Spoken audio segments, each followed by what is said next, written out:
নমস্কার বন্ধুরা, শুভ সন্ধ্যা। আজ রবিবারের সন্ধ্যায় আবারও একটি কবিতা নিয়ে হাজির হলাম আপনাদের সামনে।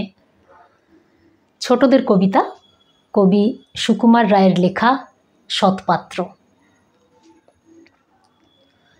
শুনতে পেলুম পোস্তা গিয়ে তোমার নাকি মেয়ের বিয়ে, গঙ্গারামকে পাত্র পেলে জানতে চাও সে কেমন ছেলে?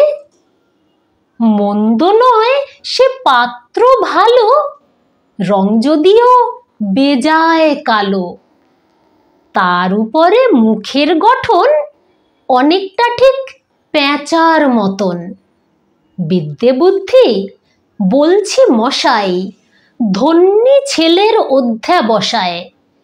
19টি বার ম্যাট্রিক এসে ঘায়েল হয়ে থামল শেষে। বিষয় আশয় গরিব বেজায়, কষ্টে সৃষ্টে দিন চলে যায়।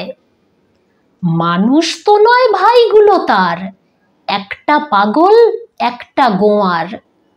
আরেকটি সে তৈরি ছেলে, জাল করে নোট গেছেন জেলে। কনিষ্ঠটি তবলা বাজায়, যাত্রা দলে 5 টাকা পায়।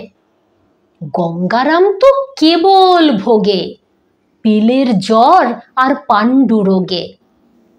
কিন্তু তারা উচ্চ ঘর, কংসরাজের বংশধর। শ্যামলাহিড়ি বনগ্রামের কি যেন হয় গঙ্গারামের। যা হোক, এবার পাত্র পেলে, এমন কি আর মন্দ ছেলে। কেমন লাগলো অবশ্যই জানাবেন।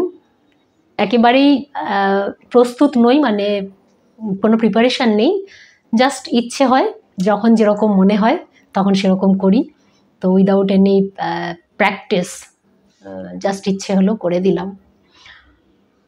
ওকে, সকলে ভালো থাকবেন। আবারও